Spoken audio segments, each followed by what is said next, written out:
Hello, everyone. Today we are talking Dire Straits, the band that is, and ranking the opening tracks from each of their six studio albums. And we'll be asking you to do the same at home. So, who are we? Well, I am me. I'm Joe or JSP, and I'm joined once again by my increasingly regular interloper, who's always very welcome, Shawn from Reactions to the Classics.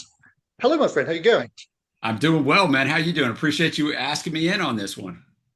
Yeah, I'm not too bad. We've had another week of heat wave in London, which I hope is our last one for the Oh, season. we're right Um, here with you in Texas. That's for sure. The heat index was Yeah, I bet. 110 So yesterday. So I've yeah, got a fan whirring away there. If you hear it and it's annoying, tell me because it will annoy other people as well. But don't hear it otherwise, at all. Don't hear it at all. excellent. So this is the first time I've done a ranking of anything on my channel, but I know you've done a few over the years, Yeah, mostly done different pop, of several over course. the years. Yeah. But when I suggested Dire Straits as the first band to tackle for just looking at album openers of notable bands, I thought that would be a nice, easy one to start with. Um, was I right or was I wrong on that? How did you find this task? Oh, I think you were right. Here's what there's only six, so that makes it easy in essence anyway. I think that you and I would be shocked if we don't have the same number six and the same number one and two, although they might be in different order, because I thought that was pretty tough to break down. So I thought it was pretty clear for me actually how it broke down. And I listened to them several times, and then I created a Spotify playlist where I just listened to them all the way through, which they're 43 or 46 minutes just for these six Yeah, songs, some because long one of them, songs in here. yeah, which, usually I'm not a fan of, but I am with Dire Straits. So I didn't think it was that bad. What did you think? I thought coming into it, I had an idea in my head of what my list would be. And when I actually listened to them all back to back, it changed about eight times. And I'll I think my interrupt number for a one, second. Yeah, I was going to interrupt for just a second because that's what you find, JSB, and that's why I do it the way I do it when we rank stuff or in live streams, we're choosing stuff because you have it in your head, you know the songs, but you just said the magic thing. When you listen to them back to back together, all of a sudden you're like, oh, okay, this song is clearly better than this song, but I would have never dreamed that. yeah. And there's a lot of other factors to consider as well.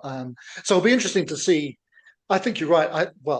I definitely think that we're going to have the same number one. The rest, I'm not so sure about. I mean, we will find out. But either Definitely have way, the same number one. That's interesting because I think there's a razor edge between the two, but all right. well, that's the whole point. Hopefully, it will be interesting for us to find out and for other people to find out as we go along as well. As I say, we want to know what you think. So, not just your own list, but also which of these two falls got it most right. You can tell us That's that right. at the end. And you don't have to say me, but it is my channel. So, we'll, Eh, little well, we will influence. see. But before we get into the rankings itself, one of the things that might cause us to be in different places with this band is the simple fact that we have very different histories with the band. Mm. And that can shape our view on some of these songs. So there's, no right or wrong answers as far as I'm concerned. You can like treat these as just a list of songs or specifically look at them from the point of view of how they work as album openers. I've probably done a sort of strange mix of both and arriving at my final list. But do you want to start us off with your Dire Straits history, which I know is probably going to be different from a lot of people watching? Yeah, definitely. Because I was born in 1971, so my first history with them, period, I'm in the United States, obviously, so it's a whole different level of success as well for Dire Straits, is Money for Nothing. I was an MTV kid, and I absolutely hate that song. It's well documented. It's not that it's not a good song. I guess it is. I don't know. I heard it so much, saw the video so much. So in my head, in my 13-year-old head, I'm like, I can't stand Dire Straits. Now, a couple other songs on there I liked, and one of those, ironically, we're going to get to here in a little bit. But that was it. We start the channel, we do an album or a song reaction to a couple different songs. I'm like, wait a minute, man, these guys are tremendous. And then on my own, I just ran their discography. And since I've got album reactions up to Making Movies and Brothers in Arms, but they're fantastic. But I was so wrong. They're not the only artist, but my young mind Yeah. going, I can't stand these guys. But so I didn't like them until this channel, until probably like 5 years ago. And now I realize, I think Mark is a crazy underrated, not only guitarist, but also lyricist. So yeah, I Yeah, mean, that's my definitely. history. I'm sure we'll be talking a lot more about that as we go along. So for me, I've uh, been a fan of Dire Straits since I was about eight, which is a long time now. So, I mean, everyone knows Dire Straits were big everywhere, but they were particularly enormous in Australia and New Zealand. They just were probably the biggest band of the 80s. Wow. Um, Okay. I mean, we're talking, if not, then very, very close too. So in 1988, they came out with a compilation called Money for Nothing. Um, and that was the first album that we got of theirs. And so uh, a couple of the tracks that we're going to be talking about were on that album. And it just might happen that they might be quite near the top of my list. We shall see. But yeah, then I had a dark period, which is when they toured on the On Every Street album in the early 90s. And if I'd managed to get to that gig, it would have been only my third concert ever. But I wasn't given permission to go or bought a ticket or anything like that.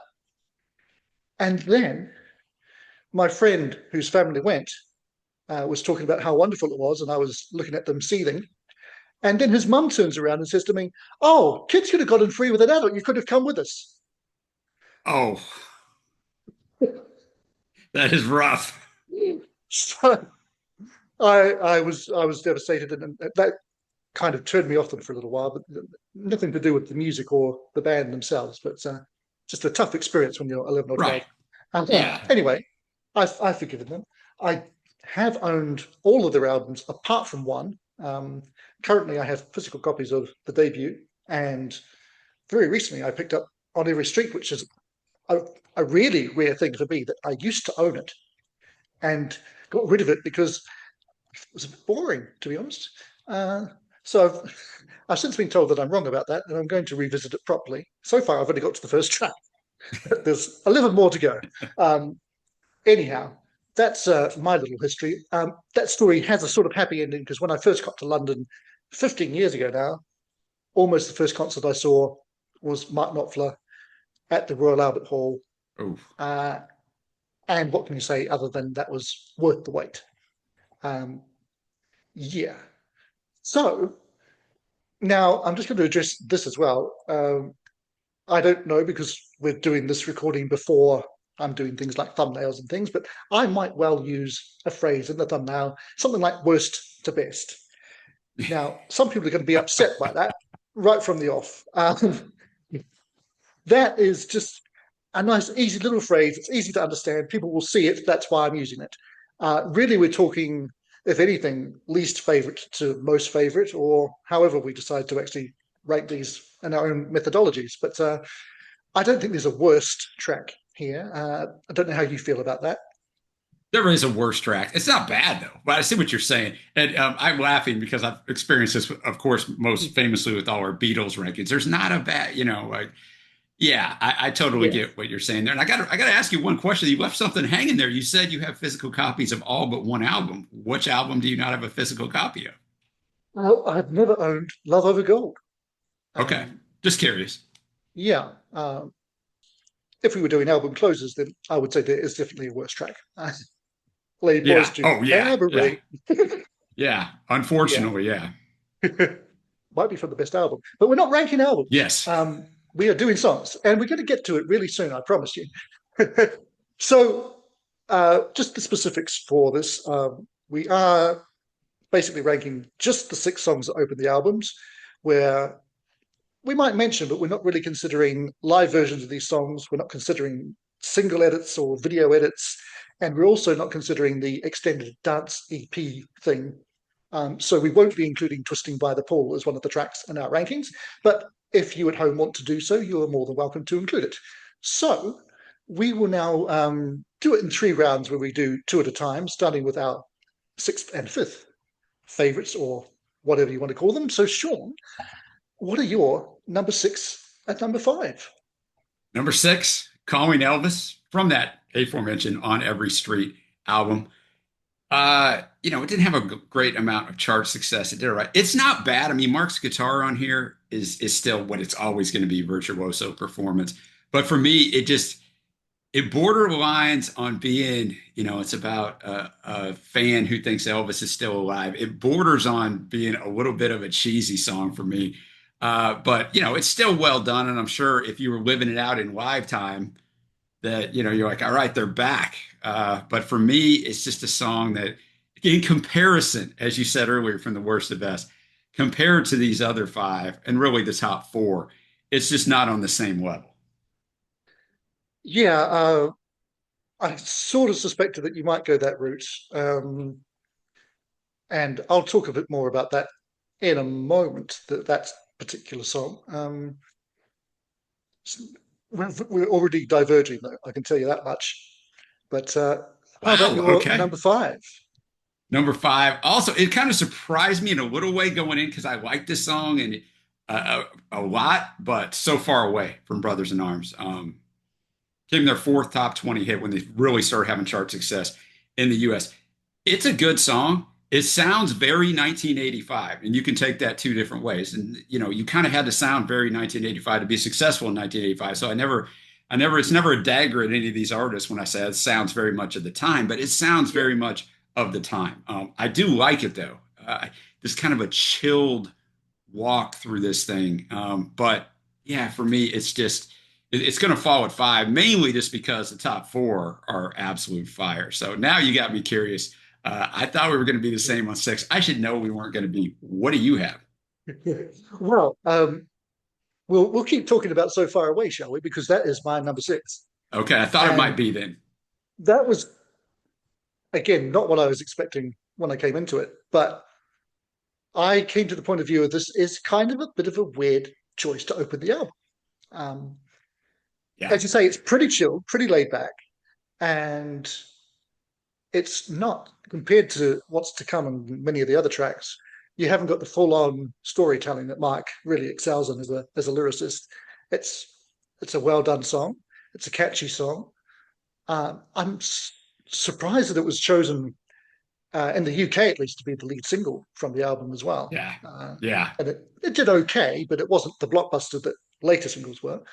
Um, and the other thing, I said I wasn't going to talk about single edits, but having owned Brothers in Arms in three different formats over the years, I can tell you that I prefer the vinyl version of this album because just about every song, certainly at least, yeah, four of the songs on side one are between 1 to 2 minutes shorter on the vinyl Right. than they are Yeah. on the standard editions. And I don't think it's to the detriment of any of them, to be honest. Uh, so this one just fades out a bit sooner, and that's fine. And that's the other thing that's going to recur a lot in these particular group of songs is they almost all have fade outs, which I'm not really a big fan of, but it's the one little quibble with Mark's songwriting that comes up from time to time. Anyway, we're not really that far off kilter because my number five is Calling Elvis. Okay. Um, now, maybe that should have been at six, but well, there's a particular reason that I can't have this at the bottom. I'm just going to ask you, what did you think of the drumming on Calling Elvis, Shawn? I thought it was pretty good. What did you think? I think the drumming's spectacular. Maybe I It better is, of listen to course. it again. I knew you were setting me up there. I was like, what did you think? um, we've got Triple Cara on drums here. So there's no way I could rank this at the bottom on that Okay, basis now we alone. know. Now we know. Toto super fan. Now we know. Okay. Yeah, he was, of course, one of many people asked over the years to leave Toto to join Mark on the On Every Street World Tour, uh, and turned it down. Of course, by the end of the tour, he was no longer with us. So whether that would have made a difference, I don't know. But the drummer who took his place on the tour was Chris Whitten, and he actually said one of the reasons he agreed to sign up for what was a pretty grueling tour, and they were all completely dead by the end of it, which is pretty much why they split permanently after it. But one of the reasons he wanted to join was to emulate Jeff Porcaro night after night and get to play his parts. So, I mean, Chris Whitten is no slouch on the drum still either. I mean, no musician who's passed through the ranks of this band is a slouch. Let's be honest. True that. Even if Yeah, very true. Mark obviously is the focal point for a lot of reasons, but there's some great players on here, some of whom we'll be mentioning, and some of whom we probably should mention but might not get around to, like I'll just say his name now, John Illsley on bass, who's Yeah. the main man throughout, but he's not one of the he's not one of those people that get spoken about really in terms of a bass playing. He probably should be talked about a bit more. Anyway, with this track, as you said, it wasn't really a big hit, or was it? Because in the UK it wasn't. It only made 21. Didn't chart on the Billboard Hot 100 at all, which is kind of shocking when you consider how Money for Nothing had done. But then there was a 6-year gap between those albums. Yeah, exactly. So it did make number 3 on the mainstream rock charts, but the rest of the world, pretty much everywhere, it made top 10. And I certainly remember seeing the Thunderbirds inspired music video for it, which I just rewatched this afternoon, and I still don't know why they did a Thunderbirds themed thing for it. It's got nothing to do with Elvis or anything I can see, other than maybe they were thinking, well, Spitting Image worked for Genesis with Land of Confusion, so we'll do Thunderbirds. I don't know. But yeah, the only thing for me with the song is that much as I love hearing what Jeff's playing in the outro goes on just a little bit long. It's Yeah. getting close to 7 minutes, all told. And that's kind of what I remember about this album as a whole, was that it really outstayed its welcome to a degree. Now, I was much younger when I heard that album, so don't come at me for that opinion yet, because I might be re-listening and changing my mind on that. But for now, that's how I am. So that's our bottom 2, and yeah, definitely nothing terrible here, and it only gets much better from here on in. So, For sure. do you want to hit us with your 4 and 3? 4, Once Upon a Time in the West from Communiqué. It's a good song. It's a really good song. I think it's very similar to my number 3, and so when you get into that, it kind of helps, kind of divide them out. Great lyricism, as we talked about. Fantastic guitar, which seems like, a rudimentary comment when you consider Mark's one of the greatest guitarists, I think, of all time. It does a good job because he's using the Old West as a metaphor for a lot of the things wrong in the world. So I think it's a really good way when I didn't really think about the criteria of, is this the right way to start the album? I just compared them by songs. But if we're going to look at that, I think this is a really good way to start this album. So that's going to be my number 4. Any thoughts on that, or you want me to roll the 3? Well, actually, because it's my number 4 as well. Okay, yeah, jump in. I was wondering if it was. Go ahead. Yeah. I will say, although that might confuse things later on. But hey, when you No, I think it's good. We're 4 and 4. Yeah, we're good. Yeah, similar to you. It's actually when I first started this idea, in the back of my mind, I thought this might be the bottom. And then I listened to it a couple of times and thought, no way could I have that last. No chance. Yeah, it's really good. But Communiqué as a whole is a really underrated album. It's sort of seen as the offshoot of the first album, a bit of a retread because it was done so quickly afterwards. But I think it holds up on its own pretty well, and this song certainly does. Everything you said, really, the usual great guitar intro from Mark, and here we really get into his main skill as a storyteller in the songwriting. Yes. And that's going to be a theme for the rest of the songs from this point on. Yeah, I think it's ace, pretty much. And the only reason it's not higher is because of the other 3 songs, really. So exactly. I think we are going to diverge again for a reason. So if you want to give your number 3, we shall find out. Well, yeah, you figured it out because of kind of my comment. But number 3, Down to the Waterline, off the self-titled album. It was actually included on the demo that helped get them a record contract. But it's a really good song. Like, it's a great song. If this was number 1 on a list and the 2 songs I have above it didn't exist, you go, yeah, that's a great song to be number 1 on anybody's list. I mean, there's absolutely nothing wrong with it. Well, when I went back and listened through these, obviously it's the first thing that I listened to, and I'm like, that thing's going to be hard to beat, even though I knew what was coming after. I mean, that's how highly I think of it. And, it's discussing a little encounter he had with a girl, and, it's kind of a semi-autobiographical thing David had talked about, Mark's teenage girlfriend on the River Tyne. And so that's kind of what this is about. It's absolutely fantastic. Most people have it as a top 10 Dire Straits song. It's just that the other 2 are great. But I'm going to guess, by your comment, that you don't have this at number 3. No, indeed. And this possibly shock some people, many of whom I think will have the song at number one, and fair enough. But my number three is Telegraph Road.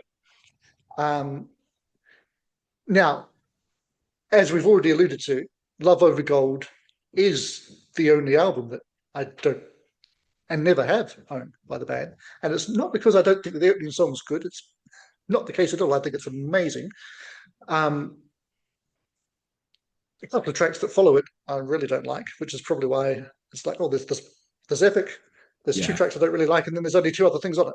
So Yeah. No, yeah. 100%. But the reason I've got it at number three in this ranking is if we were just doing the songs, it would be higher. But it is a real epic. It's 14 minutes long. Yeah. And I don't mind a second of that on this particular I don't track. either.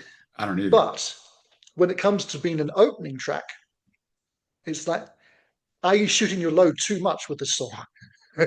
True. um, Yeah, I get that. so, I mean, I guess we're going to be talking about it again soon. So I'll sort of save it for you to talk about the song itself and all the many things that are great going on with it. But yeah, so anyone who thinks I'm insane for not having this in my top two, I understand where you're coming from, but I'm just saying this is for me an album opener. And you know, actually, by that logic, I should probably have had it below even how the West was won. I was going to say, once upon a time in the West, um, because yeah, I think that works probably as an album opener. But I couldn't have this not in the top three. That would be a step too far. I'm insane, but I'm not that insane. Um, yeah, so that's where it landed for me. But I guess do you want to do your top two and see Yeah, well, it'll be how things easy. pan out?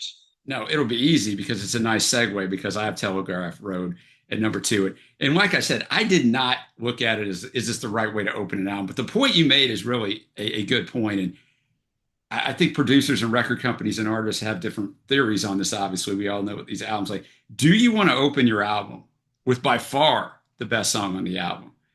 I don't know. It brings people back to listen to it, but now in the streaming world, they're going to listen to whatever they want and skip anyway. But if a song is so much better than any other song on an album, do you really want it first? Because after you hear it, everything else you hear after it is going to seem even worse than it may be. And so I see what you're doing there. I just don't. That's not the way I did it. Well, This might be my favorite. Like I You know, say, I don't. there's so many ways to approach Yeah, it. So yeah. You know what? You know firsthand. I'm not a fan of long, drawn out songs. yeah, I wondered. There was even a part of me that wondered if you might come along and say this was your sixth for that reason. But I thought, No, no. sure, We actually, okay. from way back in the day, Trey and I did a song reaction to this. It's up on our channel. And this may be it's one of my top, I don't know. I've never made a list of my top favorite long songs. And how do you define a long song? Probably 10 minutes or more. This would be near the top. Like this song's fantastic. It has so many instrumental runs that, like every little part, every solo that's in there is masterful. Like to put this thing together, it is just a master class in musicianship all the way around, not just Mark. And for that, I think a lot of people might have it number one. I don't know, but I had Yeah, it at I'm number sure two. they do. Absolutely sure they do. I thought it was um, really close between my one and two. So what do you have it to? If you say something other than what I think, I'm going to be shocked, but maybe you're going to shock me, Joe. well, I mean, just staying with Telegraph Road for a Yeah. tiny bit longer. Um, that sort of it's almost 5 minute outro is one of Yeah. the few times that Mark really stretches on a record. It And is. Yeah. I know his playing is so tasteful that he often will just dip in and out with little runs, and but that is a real tour de force. And another reason why I'm sure many people will rank it not just as the number one on this list, but the number one Dire Straits song of them all. Right. And of Yeah. course, uh, a lot of people are also there's the debate between the studio version versus the live version, which we're not really getting Yes. into for this, but I think both are incredible. I forgot to mention that Once Upon a Time in the West actually opens the Alchemy concert, and there's a reaction to that on my channel. Look For at you. all other sorts of Dire Straits reactions, go to Sean's channel because he's got loads. But Once Upon a Time in the West and Lady Writer, you can find right here. Um, anyway, it's yeah, it's amazing. But my number two is Down to the Waterline. And as I alluded to earlier, this was the second track on the Money for Nothing compilation. It opens with Sultans of Swing, comes in straight Oh, after with wow. this. Uh, and, for that reason, it was a greatest hits album. I just assumed it was a hit single. Um, so I was kind of shocked to find out that it wasn't a single at all, in most parts of the Yeah. world at least. Um, but for me, when we're talking about opening the album, as it does with this fellow here, the debut, it's got that little 1 minute kind of intro where it kicks up really slowly. Mark comes in with a few runs, and there's some nice cymbal crashes and things from Pick Withers on the drums, who is incredible throughout his run with the band, I think. Yeah, I agree. Um, but then you just kick into basically a 3 minute little rocker that is just a perfectly formed song, and the only one on this list that has a proper musical ending. So I've got to give it points for that. I love being a song that ends. You know what I mean? I agree. 100% agree. But yeah, I mean, I've loved that for a long time. And now we obviously had the vinyl version of Money for Nothing. If we'd had it on cassette or CD, Telegraph Road would have been included as well, although in the live version. So that might have thrown out my rankings and seen it up to number two or even higher. Who knows? But interesting what you. I think I heard it on a friend's cassette once and around that time period. I thought, what the hell is this? I don't know this song. This is not on our copy. And then, because it's not a song you hear on the radio for some reason, can't think why. I didn't hear it again until I don't know how many years later. So it didn't have that lifelong connection with me Right. that Down to the Waterline does. So that's kind of my excuse for why that has leapfrogged its position. Um, but it means we do have our number one is Joint. So I mean, I don't think there's anybody watching this who doesn't know what it is at this point in time, but I'll let you be the Correct. one to say it. Okay. Well, number one's Tunnel of Love, off Making Movies, which I think is their best album. But, you can make arguments, but I agree 1,000% on that point. all the way around, it's just fantastic. I think Mark's vocals on this are really, really, really strong. The vocal performance, the keys are great. The guitar build, you talked about it. It's one of the things I talk about in my reviews on Dire Straits. Mark is such a great guitarist, but he lets it simmer. Now, on some of these songs, he doesn't, because they're openers and he extends out a little bit. But, we all know great guitarists who just have these runs in these songs that don't really fit in the song. It's like, oh, this is great. So here's the song. Here's the guitar solo. That's great. Now we're going to get back to the song. Everything Mark does, it integrates so nicely into the flow of the song. And in this song, it's just a masterclass. A lot of people have compared it to some Dylan and Springsteen type stuff, which I don't mind at all. But it's the story, all of it. It's just fantastic. If I told you to listen to one Dire Straits song, this would probably be it. If you want to understand like their greatness all the way around, what are your thoughts? Yeah, with you absolutely on that. I love the little Rodgers and Hammerstein opening as well Yes, from and Roy Carousel. Baton, E Street band member, Yeah, absolutely. Springsteen shout We've out on this. got to mention him. And speaking of Roy, I think when traipsing back to Telegraph Road one last time, the Yeah. keyboard work on there from Alan Clark really channels Roy Baton. Yes. Yes. I think some people think it is Roy on that, but it's not. But he is on this, and he's amazing. And yeah, the guitar work, and as you said, the vocals. Mark's an interesting one because he's not a great vocalist by any stretch of the imagination, but he really knows how to work with what he's got, and Yes. the 100%. stories that he tells really fits with his voice as well. 100%. You literally get he draws you into his world with guitar and Yes. voice, and everybody loves. I certainly did when I was first getting to know the song. A fairground is heaven for a kid. Yeah. As it happens, I was on a fairground recently filming, and I just basically got paid to play dodgems for a couple of hours. So There you go. that was fun. um, but yeah, as you say, making movies is. I like all of their albums. Well, maybe not this one. I'm going to try again. I think you're But right on making that one, but movies we'll leave is it there. my Yeah. is my favorite by an absolute margin. And yeah, I mean, this song kicks it off in the best possible way. So it works on every level as an opener, just as a song in its own right. And it's probably my favorite Dire Straits song. If I had to pick just one, I would think. Um, so yeah, that's how it landed very, very easily at number one for me. Do you have any additional thoughts on the overall ranking or the discography in general? No, I think on the overall ranking, I think it is pretty simple. And I think after we did it together, it's even more simple. The bottom two songs could flip either way. Once Upon a Time in the West, I think, is clearly number four, not because it's a bad song at all. It just kind of, and the top three, you could make an argument to move them around.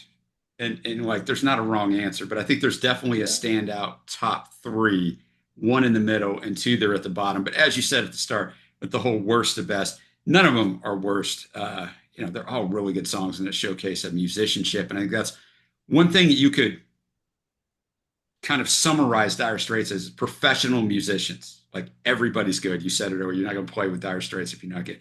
Mark's fantastic, and all the albums are very solid. You're not going to put on an album and go, "Man, that album was no good." Like the discography is very consistent. There's not a lot of albums. I mean, there's only six. I mean, yeah, compared to a lot of over a longer period of time, but they were a little older when they got into the game. So those are my kind of thoughts.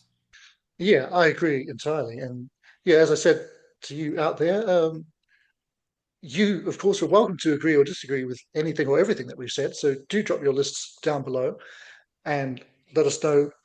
How crazy am I for that's probably where the most of the heat is going to come. That Telegraph Road missed my top two, but I've explained that hopefully well enough. Who knows? We shall find out. Um, and yeah, I thought a nice little short catalogue will make for a nice short video, which Yeah, didn't quite it happen. didn't happen, but uh, but on that basis, to Shawn and everyone else out there, let me know what other catalogues we should look at in this sort of fashion. There's, I'm thinking between at least say a band has at least 5 albums, but no more than 10. Somewhere in between that is kind of the sweet spot. Anyway, thank you, Shawn, for joining me. That was of great course, fun having you and great discussion. Thanks all for watching wherever you are. And yeah, we will say bye for now, but not for long. Acting is reacting. This does not mean acting again.